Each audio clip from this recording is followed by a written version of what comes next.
Hello दोस्तों, स्वागत है आप सभी का एक और नए वीडियो में। आज मैं आप सभी के लिए लेकर आ गया हूँ कुछ और बेहद खौफनाक कहानियाँ लेकर। दोस्तों, अगर आपने भी अपनी कोई घटना मुझ तक पहुँचानी है तो आप उसे स्क्रीन पर दिख रही मेरी इंस्टा आईडी पर मैसेज करके बता सकते हो। आपकी स्टोरी सुनाने में मुझे बहुत खुशी होगी। बहरहाल, अब हम बढ़ते हैं आज की अपनी पहली कहानी की ओर। नेहा का अपने कॉलेज में और हॉस्टल में पहला दिन था। अभी कॉलेज की पढ़ाई शुरू नहीं हुई थी तो हॉस्टल में ज़्यादा बच्चे नहीं आए थे। नेहा अपने कमरे में अकेली थी। उसे ज़्यादा फर्क नहीं पड़ रहा था क्योंकि वो हमेशा से हॉस्टल में रह रही थी। वो बिस्तर पर लेटी थी कि तभी उसे कुछ गिरने की आवाज़ आई। उसने मुड़कर देखा तो कोई बुक गिरी हुई थी। उसने उस किताब को उठाया और वापस उसकी जगह पर रख दिया और आकर फिर से लेट गई। उसे फिर से लगा कि कोई उसके बिस्तर के किनारे चहलकदमी कर रहा था, लेकिन उसके देखने पर वहाँ पर कोई भी नहीं था। अब उसका दिमाग थोड़ा खराब होने लगा था और उसे पसीना भी आने लगा था। उसने देखा कमरे का पंखा अपने आप अपनी फुल स्पीड में चल रहा था। फिर थोड़ी देर सब कुछ शांत रहा, लेकिन नेहा को लग रहा था कि शायद ये उसका वहम है। वो आकर वापस से अपने बिस्तर पर लेट गई, लेकिन अब उसे लगने लगा कि उसके बिस्तर पर कोई है, लेकिन उसकी इतनी हिम्मत नहीं हुई कि वो उस तरफ देख सके। वो सिर्फ चुपचाप लेटी रहती है और फिर उसे फिर से लगता है कि उसके पीछे की साइड कोई करवट बदल रहा है। वो चुपचाप बिस्तर से उठकर खड़ी होकर उस तरफ देखने लगी और अब उसकी आंखें फटी की फटी रह गई थी। उसने देखा कि उसका बिस्तर थोड़ा सा दबा हुआ है, जैसे कि उस पे कोई लेटा हुआ हो। उसने पास में खड़े एक ग्लास को फेंक कर देखा तो ग्लास बिस्तर के थोड़े ऊपर से ही टकराकर नीचे गिर गई। इतना देखने के बाद वो सीधा रूम के दरवाजे की तरफ भागी। उसने दरवाज़ा खोला तो सामने वार्डन थी। नेहा ने वार्डन को कुछ नहीं बताया और सिर्फ इतना कहा, मुझे यहाँ नहीं सोना, आप मुझे किसी और कमरे में शिफ्ट कर दो आज रात के लिए। वार्डन ने बिना कुछ सवाल किए नेहा को दूसरे कमरे में भेज दिया। थोड़ी देर बाद जब नेहा कोई काम से वार्डन के कमरे में जा रही थी, तभी वार्डन की बात सुनकर उसके पैरों तले ज़मीन खिसक गई। ये लड़कियां अभी तक मरी क्यों नहीं है? अभी तक तो इसे मर जाना चाहिए था। अगर आज रात ये नहीं मरी तो कल दो मर जाएंगी यार। नेहा ये सब सुनकर बहुत ज़्यादा डरने लगती है। वो दबे पाँव अपने कमरे में आ जाती है और अब उसकी नींद उड़ गई थी। तो क्या मैंने जो उस कमरे में देखा था वो सही था? वहाँ पर सच में कोई लेटा था? ये सोचते ही उसके पूरे शरीर में सिरहन दौड़ गई। उसने अब घड़ी में समय देखा तो रात के 2 बज रहे थे। वो अब लेट कर सुबह होने का इंतज़ार करने लगी। सुबह के 5 बज रहे थे और उसकी आंख लग गई थी कि तभी उसके दरवाजे पर दस्तक हुई और दरवाज़ा खोल कर देखा तो सामने वार्डन थी। तुम्हें कल रात शायद डर लग रहा था, है ना? नहीं, मुझे आदत है हॉस्टल में रहने की, इसलिए मुझे डर नहीं लगता, आप बेफिक्र रहिए। वार्डन के भाव एकदम बदल गए। ठीक है, तुम मुझे अपना बायोडाटा बना देना। तुम्हारा मैंने अभी तक रजिस्टर में नाम नहीं लिखा है। ओके मैम, मैं भी लाती हूँ। नेहा ने वार्डन को अपना बायोडाटा लाकर दे दिया और वार्डन उसे लेकर चली गई। नेहा काफ़ी देर तक उन्हें जाते हुए घूरती रही। कुछ तो गड़बड़ है। खैर, आज सभी स्टूडेंट्स आ जाएं तो अच्छा होगा। अभी तक तो मैं ही आई हूँ यहाँ पर। वार्डन ने नेहा का बायोडाटा देखा, सब कुछ ठीक था, फिर भी इसकी मौत कैसे नहीं हुई। तभी उसकी नज़र एक जगह पर जाकर रुक गई। नेहा स्कॉलरशिप स्टूडेंट है। मेरा ध्यान पहले क्यों नहीं गया? मुझे आज ही से यहाँ से निकालना होगा। नेहा तैयार होकर कमरे से बाहर निकली। करीब सुबह के 8 बज रहे थे और वो पूरा हॉस्टल देखने लगी। तभी उसकी नज़र सामने से आती 2 नई लड़कियों पर पड़ी। नेहा को थोड़ा अच्छा लगा कि ये सोचकर कि यहाँ पर कोई तो आया। उन लोगों को वार्डन ने उनका कमरा दिखाया। नेहा उन दोनों के पास जाकर, hi, my self Neha Kataria from Gujarat. एक लड़की उसे देखकर वहाँ से चली गई। नेहा को ये थोड़ा अजीब सा लगा। तुम उसकी तरफ ध्यान मत दो, वो ऐसी ही है। उसे किसी से बात करना नहीं पसंद, मतलब अपने स्टैंडर्ड के लोगों से ही बात करना अच्छा लगता है। अच्छा, और तुम्हें? मैं अनुभूति सिंह, यूपी से। मुझे सबसे बात करना अच्छा लगता है। Glad to meet you. तुम जाओ फ्रेश होकर आ जाओ, हम तब मिलते हैं। कंटिन्यूसली ट्रैवल करके चिपचिपा लग रहा है। वैसे अभी तक हॉस्टल की बाकी लड़कियां नहीं आई क्या? कोई नहीं दिख रहा है यहाँ पर। अभी तक कोई नहीं। तुम, मैं और तुम्हारी फ्रेंड आए हैं। यहाँ भी बस हम 4 लोग ही हैं, इतने बड़े हॉस्टल में अकेले। थोड़ी डरावनी आवाज़ में बोलती है नेहा ये। हो गया, सच में कोई भूत आएगा तब पता लगेगा। ये कहकर अनुभूति नहाने चली जाती है और नेहा घूमते घूमते बाथरूम की तरफ जाती है और बाथरूम के बाहर चलने लगती है। वहाँ पर वो थोड़ी अजीब सी आवाज़ें निकालती है ताकि अनुभूति डर जाए, और अनुभूति को लगता है कि बाहर कोई है। वो बाहर निकलती है और नेहा को देखते हुए कहती है, मुझे पता था तुम ही होगी, इसलिए मुझे डर नहीं लगा। नेहा अनुभूति को उस बाथरूम से निकलते हुए देखकर वहीं जड़ गई थी।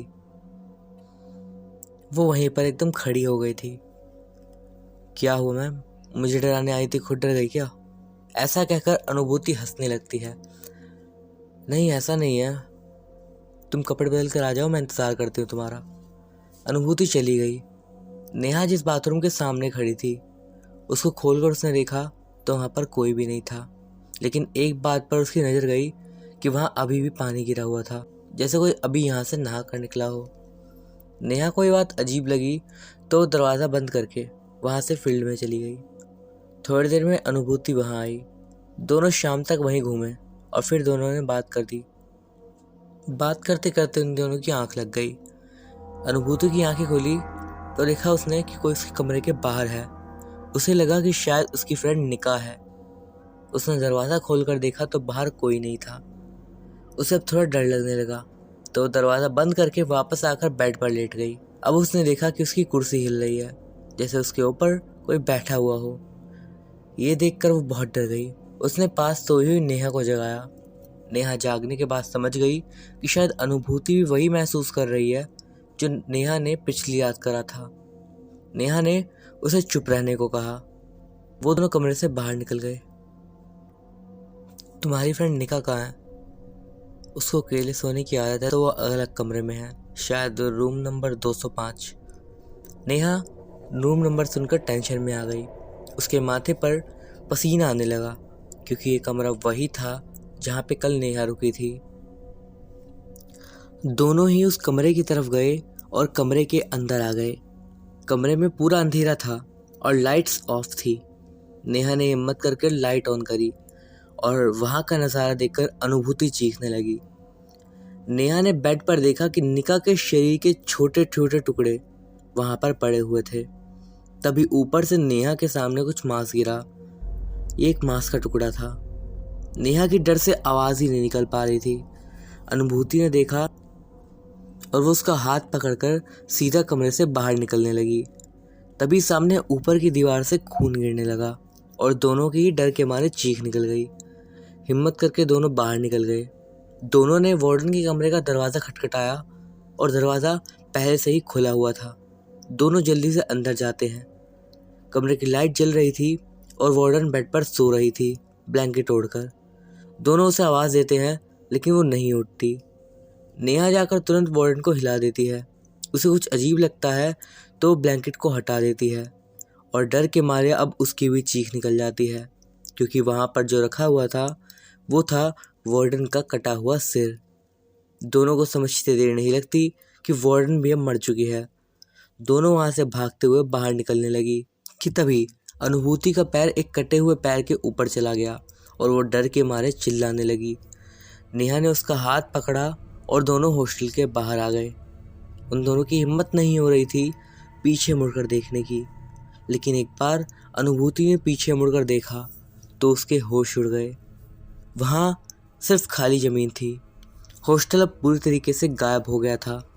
अनुभूति ने नेहा को इशारा किया देखने का और नेहा ने देखा और बिना कुछ सोचे समझे उस जगह से वो दोनों भाग खड़े हुए। दोनों भागते भागते बहुत दूर आ गए। उन्हें एक होटल दिखा और दोनों वहाँ पर रुककर पानी पीने लगे। तभी दुकान के मालिक वहाँ पर आए। क्या हुआ बेटा, आप लोग इतनी रात में कहाँ से आ रहे हो? दोनों ने कुछ नहीं बताया। मैं जानता हूँ आप परेशान हो, आप लोग अपनी परेशानी बताओ, शायद मैं मदद कर सकूँ। नेहा को लगा कि शायद वो अंकल उनकी मदद कर सकते हैं। उसने होटल मालिक को सब कुछ बता दिया। होटल मालिक ये सुन के उनकी तरफ अजीब तरीके से देखने लगा। वो दौड़कर अंदर गया और कुछ पानी लाकर उनके ऊपर छिड़क दिया। भगवान का लाख लाख शुक्र है कि आप लोग जिंदा हैं। मतलब ये कि जो मेरे हाथ में है ये गंगा जल है, जिसे मरे हुए आत्मा भूत प्रेत पर छिड़कने से वो तड़पने लगते हैं। लेकिन तुम लोगों के साथ ऐसा कुछ नहीं हुआ, मतलब तुम लोग जिंदा हो। हम जिंदा हैं या आपको चेक करना पड़ रहा है? क्योंकि तुम लोग जहाँ से आ रहे हो वहाँ से कोई बचकर नहीं आता। बहुत साल पहले वहाँ एक हॉस्टल था जहाँ शहर और बाहर से बड़े बड़े लोग अपने बच्चों को पढ़ने और रहने के लिए भेजते थे। वहाँ एक बार एक गरीब लड़की ने बहुत पैसा खर्च करके एडमिशन करवाया, लेकिन बड़ी बाप की लड़कियाँ जितनी एडवांस नहीं थी वो। एक रात सबने मिलकर उस गरीब लड़की को परेशान करने का प्लान बनाया और उसे पूरी रात एक अंधेरे कमरे में बंद कर दिया और उसे डराने लगी। वो लड़की बहुत गिड़गिड़ाई, लेकिन उन जालिमों पर कोई असर नहीं हुआ और सुबह उस लड़की की लाश उस कमरे में मिली। हॉस्टल के मालिक ने अपनी बदनामी के डर से पुलिस को ये बात नहीं बताई और उस लड़की को वहीं के वहीं गाड़ दिया। जिन लड़कियों ने ये किया था उनसे बहुत सारे पैसे लेकर अपना मुंह बंद कर लिया। धीरे धीरे सब कुछ नॉर्मल हो गया और फिर हॉस्टल में एक के बाद एक मौत शुरू हो गई और एक दिन पूरा हॉस्टल सुनसान हो गया और वो एक दिन हॉस्टल गायब हो गया। तब से वो हॉस्टल साल में एक बार खुलता है और किसी अमीर की जान लेकर गायब हो जाता है। लेकिन अगर उसे तय समय सीमा पर किसी अमीर की बलि नहीं मिली तो दूसरे दिन 2 लोगों की जान ले लेती है। उनमें से एक वहाँ की मरी हुई वार्डन को मारती है, जो कि पहले से मरी हुई होती है। ये सिलसिला आज भी जारी है। उन दोनों को अब सब कुछ समझ में आ गया था। वो दोनों सिर पर हाथ रखकर बैठ जाती हैं। मुझे ये समझ नहीं आ रहा कि तुम लोग बच कैसे गए। इसलिए बच गई क्योंकि मैं एक स्कॉलरशिप स्टूडेंट हूँ। मैं इसलिए क्योंकि मैंने यहाँ एडमिशन के लिए कर्ज लिया था। ये अच्छा हुआ कि तुम दोनों अमीर नहीं हो, वरना तुम लोगों की जान नहीं बच सकती थी। अनुभूति और नेहा को सुकून था कि आज उनके पास अमीरी नहीं थी, नहीं तो आज उनकी जान ही चली जाती। राजीव और उसके फ्रेंड्स राजीव का बर्थडे सेलिब्रेट करने के लिए आज कहीं जा रहे थे, जो कि सबके लिए एक सरप्राइज था। निका कहता है, कहाँ जा रहे हो राजीव, बताओ तो, हम शहर से बहुत दूर आ गए हैं। बस पहुँचने वाले मेरे भाई, थोड़ा सब्र कर। तुम 5 लोग हो लेकिन 500 सवाल है तुम्हारे। यार सामने देख, निखिल एकदम चिल्लाता है। राजीव सामने देखते हुए गाड़ी पर ब्रेक मारता है। वो लोग नीचे उतर कर देखते हैं, लेकिन वहाँ कोई नहीं था यार, तुमने डरा दिया। आर्यन कहता है, हमें लगा किसी को ठोक तो नहीं दिया तूने। यार मुझे सच में लगा कोई सामने था, सॉरी, चलते हैं। निखिल कहता है। सभी वापस गाड़ी में बैठ गए और राजीव गाड़ी चलाने लगा। अब कोई कुछ बोल नहीं रहा था। राजीव एक सुनसान रास्ते पर ले जा रहा था। यार ये रास्ता बंद है ना कई साल से, फिर भी तू यहाँ से क्यों लाया है? क्यों सवाल कर रहा है यार से? बताने वाला वो फिर भी नहीं है। राजीव मुस्कुरा देता है और आगे बढ़कर थोड़ी देर बाद राजीव गाड़ी रोक देता है। सभी देखते हैं कि शहर का बंद पड़ा हाईवे था और उसके किनारे जंगल था। वहाँ एक कुत्ता भी नहीं घूम रहा था। सभी उस जगह को देखने लगे। यार जगह तो मस्त है, कोई डिस्टरबेंस नहीं है, रात भर पार्टी करेंगे यहाँ पर। इसीलिए तो मैंने शहर से दूर, घर से बाहर, इस बंद पड़े हाईवे में पार्टी का प्लान बनाया। यार लेकिन रात को यहाँ पर इस तरह आना ठीक है ना? बात तो है, लेकिन कभी कभी घूमना भी चाहिए, मेमोरी बन जाएगी इसीलिए। और हम सब यहाँ साथ हैं तो डरने की क्या बात है। मेरे पास एक आइडिया है, अब तो हम रोज़ साथ रहते हैं। आज इस सुनसान हाईवे पर हम अलग अलग घूमते हैं, मज़ा आएगा। ये सब राजीव कहता है।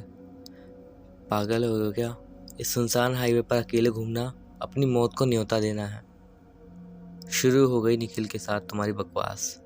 तुम तो ये बातें मत ही किया करो। रीता, जो कि अब तक गाड़ी में सोई हुई थी, वो बाहर निकल कर बोलती है, मज़ा आएगा, क्या करना है बताओ। हम अकेले अकेले नहीं रह सकते कहीं भी, लेकिन हम दो दो तो एक साथ रह सकते हैं ना। बाद में हम किसी को बता पाएंगे कि हम सुनसान जगह पर अकेले रात गुजार के आए हैं। और अगर मेमोरी बनानी है तो इससे अच्छी मेमोरी क्या होगी। इतनी डेयरिंग चीज़ करने का मौका मिला है हमें, राजीव कहता है। बात तो है। अच्छा, 3 सालों से तेरे बर्थडे पर कुछ नया करने का रिकॉर्ड टूटना नहीं चाहिए। मस्त है यार, रीता कहती है। अच्छा, कौन किसके साथ रहेगा खुद बता दो तुम, राजीव बोलता है। मैं तो निका के साथ रहूँगा, मैं निका के साथ जाऊँगा। तुम लोग कोई मुझे नहीं समझते हो, वो सिर्फ मुझे समझती है। आर्यन और निखिल दोनों एक साथ कहते हैं। अबे ओए, वो मेरी है और तुम लोग उसके साथ जाने का कैसे सोच रहे हो। रीता कहती है, मैं तुम्हारे साथ हूँ, तुम टेंशन मत लो। ठीक है, मैं निखिल के साथ जाऊँगी, निका कहती है। लेकिन सुनो, सभी यहाँ घूमकर 2 बजे से पहले आ जाना, नहीं तो मैं अकेले घर निकल जाऊँगी, पहले ही बता रही हूँ। राजीव निका को गुस्से से देखता है और रीता के साथ निकल जाता है हाईवे के जंगल में घूमने के लिए। आर्यन अनुपम के साथ निकल जाता है। निखिल और निका आगे हाईवे पर बढ़ते हैं। निका ने कहा, निखिल तुम लोग 3 साल से क्या करते हो ऐसा जो तुम लोगों की मेमोरी बन जाए, और ऐसी मेमोरी बनाने के लिए तुम लोग आज भी यहाँ पर आए हो। राजीव ने किसी को भी बताने के लिए मना करा है, लेकिन तुम तो हमारी फ्रेंड हो, इसीलिए मैं तुम्हें बता देता हूँ। हाँ बताओ। जब तुम हमसे नहीं मिली थी तब की बात है, आज से ठीक 3 साल पहले राजीव की बर्थडे वाली रात थी, मतलब आज ही के दिन। निखिल आगे आगे चल रहा था और निका उसकी बात सुन रही थी। अचानक से निका का पीछे से किसी ने गला दबाकर पकड़ लिया। निका निखिल को आवाज़ देना चाहती थी, लेकिन उसके मुंह से कोई आवाज़ नहीं निकल पाई। तुम सुन रही हो ना मेरी बात। जब निखिल को पीछे से कोई आवाज़ नहीं आती तो वो पीछे देखता है। निका चुपचाप आ रही थी। निखिल चलने लगा।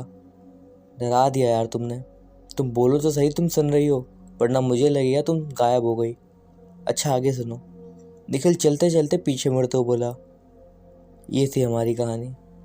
निखिल ने पीछे देखा तो उसके होश उड़ गए। निका वहाँ थी ही नहीं। उसने आसपास हर जगह पर निका को देखा, लेकिन उसे वहाँ पर कहीं वो नहीं मिली।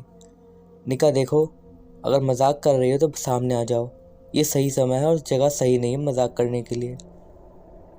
निखिल बहुत ढूंढता है, लेकिन जब उसे निका कहीं नहीं मिलती तो वो जोर जोर से चिल्लाने लगता है। उसे अब डर लग रहा था। दूसरी तरफ राजीव और रीता साथ जा रहे थे। तभी रीता को शरारत सूझती है तो वो पीछे राजीव को बिना बताए छुप जाती है। राजीव जब देखता है रीता उसके साथ नहीं है तो वो कहता है, मुझे पता है तुम परेशान करने के लिए कर रही हो, तो समझ लो मैं तुम्हें ढूंढने वाला नहीं हूँ। रीता जब देखती है कि राजीव आगे बढ़ रहा है तो उसके सामने आकर बोलती है, यार तुम्हारी प्रॉब्लम क्या है, तो फ़र्क नहीं पड़ता मुझे अगर कुछ हो जाता तो, और मेरी जगह निकाह होती तो उसे ढूंढने के लिए तुम भी ऐसे करते। बड़ी अजीब हो यार तुम, मुझे तुम्हें ढूंढने की ज़रूरत क्यों होगी, तुम लोगों को गुम कर सकती हो, खुद नहीं गुम हो सकती, इसीलिए मैंने तुम्हें नहीं ढूंढा। और दूसरी बात, तुम निकाह नहीं रीता हो। निकाह कभी मजाक नहीं करती, लेकिन तुम मजाक ही करती रहती हो। तो ठीक है, तुम जाओ आगे, मैं जा रही हूँ वापस। ये कहकर रीता वहाँ से निकल जाती है, राजीव के मना करने के बावजूद। वो उसे आवाज़ देता है, लेकिन जब वो नहीं रुकती तो राजीव उसे छोड़कर आगे बढ़ जाता है। रीता गुस्से से आगे बढ़ रही थी, तभी नीचे पड़े पत्थर की वजह से वो मुंह के बल गिर जाती है। वो उठने की कोशिश करती है तो उसे सामने किसी की परछाई नज़र आती है। मुझे पता था तुम ज़रूर आओगे। जब उसने सर उठाकर देखा तो वो राजीव नहीं था। वो उठकर पीछे हो जाती है। वो साया उसकी ओर बढ़ने लगता है। रीता जल्दी भागने के चक्कर में झाड़ी से टकरा जाती है। वो साया उसकी तरफ बढ़ता है और उसके चेहरे पर खंजर से वार करता है और उसके पेट में खंजर भोंक देता है। रीता इस अचानक से हुए हमले से कुछ समझ नहीं पाती और उसके मुंह से बस इतना निकलता है, कौन हो तुम। 3 साल पहले आज की रात को याद आया नंद। रीता बेसुध हो रही थी और वो वहीं पर गिर जाती है। दूसरी तरफ आर्यन और अनुपम आगे बढ़ रहे। तभी आर्यन ने अनुपम से कहा, तुम्हें कुछ आवाज़ आ रही है क्या? इतनी रात को हाईवे के सुनसान जंगल में हम घूम रहे हैं, और तू पूछ रहा कोई आवाज़ आ रही है। हाँ वो तो ठीक है, लेकिन मुझे किसी की चीखने की आवाज़ सुनाई दी। कोई भी हो, हमें उससे क्या है, हमारे दोस्त तो पीछे होंगे नहीं, तो छोड़ हम आगे चलते हैं। तू आगे चल, मैं पीछे देख कर आता हूँ। अनुपम के मना करने के बावजूद आर्यन नहीं रुका तो अनुपम आगे बढ़ गया। तभी उसे सामने से कोई आता हुआ दिखा। अनुपम के एकदम पास आकर उसने कहा, भाई साहब ये कौन सी जगह है? अनुपम इस सुनसान हाईवे पे किसी अनजान को देखकर घबरा गया। वो अपनी टॉर्च की लाइट उस शख्स के ऊपर ले जाने लगा। तभी उसके पेट में खंजर से वार हुआ और वो चिल्लाकर ज़मीन पर गिर गया। मुश्किल से उसके मुंह से कुछ शब्द निकले, कौन हो तुम? 3 साल पहले आज की रात। उसके इतना कहते ही अनुपम ने कहा, नंद। वो कुछ कहता उससे पहले ही एक और बार उसके सीने पर हो गया और वो हमेशा के लिए शांत हो गया। उसकी चीख सुनकर आर्यन उस तरफ आया। जल्दी में उसका पैर किसी चीज़ से टकरा गया। उसने टॉर्च की लाइट से देखा तो ये किसी इंसान की लाश थी। उसने डरते हुए उस इंसान का चेहरा देखा तो उसकी डर से चीख निकल गई और उसके हाथ से फ़ोन छूट गया। अब वहाँ बिल्कुल अंधेरा था। तभी वहाँ किसी के आने की आवाज़ आई। अचानक से आर्यन के गले पे किसी ने रस्सी फेंकी। आर्यन की सांस फूलने लगी और तभी रस्सी की पकड़ ढीली हो गई। आर्यन पीछे मुड़कर देखता है, तभी उसके सीने में खंजर से वार हुआ और वो कुछ कर पाता इसके पहले ही उसके ऊपर लगातार एक के बाद एक वार होते हैं और वो ज़मीन पर गिर जाता है। 3 साल पहले याद आया कुछ? नंद, लेकिन तुम जिंदा हो? उस शख्स ने आर्यन को एक लात मारी और वहाँ से चला गया। आर्यन ने वहीं अपना दम तोड़ दिया। निखिल निका को ढूंढते हुए हाईवे के किनारे एक पेड़ के पास आकर बैठ गया। तभी किसी ने उसके गले में फंदा डाला और निखिल छटपटाने लगा। तभी रस्सी की पकड़ ढीली हुई और वो वहाँ से भागने लगा। तभी सामने उसे कोई इंसान लेटा हुआ दिखा। वो डर कर चिल्लाने लगा और पीछे भागने लगा। तभी किसी ने खंजर से उसके पैर में वार किया और वो ज़मीन पर गिर गया। इसके तुरंत बाद उसके सीने पर भी खंजर से वार हुए और उसने भी उससे पूछा, कौन हो तुम? क्या बिगाड़ा मैंने तुम्हारा? उस शख्स की आवाज़ आई, बिल्कुल चुप। क्या बिगाड़ा है? सब कुछ तो बर्बाद कर दिया, अब कुछ बाकी भी है? 3 साल पहले क्या करा था? निखिल के डर के मारे कुछ आवाज़ नहीं निकली। उसने भी वहीं अपना दम तोड़ दिया। अब बचा था राजीव। वो आगे बढ़ रहा था कि तभी उसे सामने से कोई दिखता है आता हुआ। उसने टॉर्च की लाइट से देखा तो ये निका थी। राजीव घबराते हुए बोलता है, तुम यहाँ क्या कर रही हो? निखिल कहाँ है? रिलैक्स बाबा, आज तुम्हारा बर्थडे है और मुझे तुम्हें स्पेशल सरप्राइज़ देना है, इसलिए मैं यहाँ आ गई। और रही निखिल की बात, तो मैंने उसके साथ मजाक किया है और वो मुझे ढूंढ रहा है। अब जब हम जाएंगे उसके पास तो उसकी शक्ल देखने लायक होगी। यार वो डर जाएगा। खैर अच्छा है, आज अकेले रहेगा तो डर से छुटकारा मिल जाएगा उसे।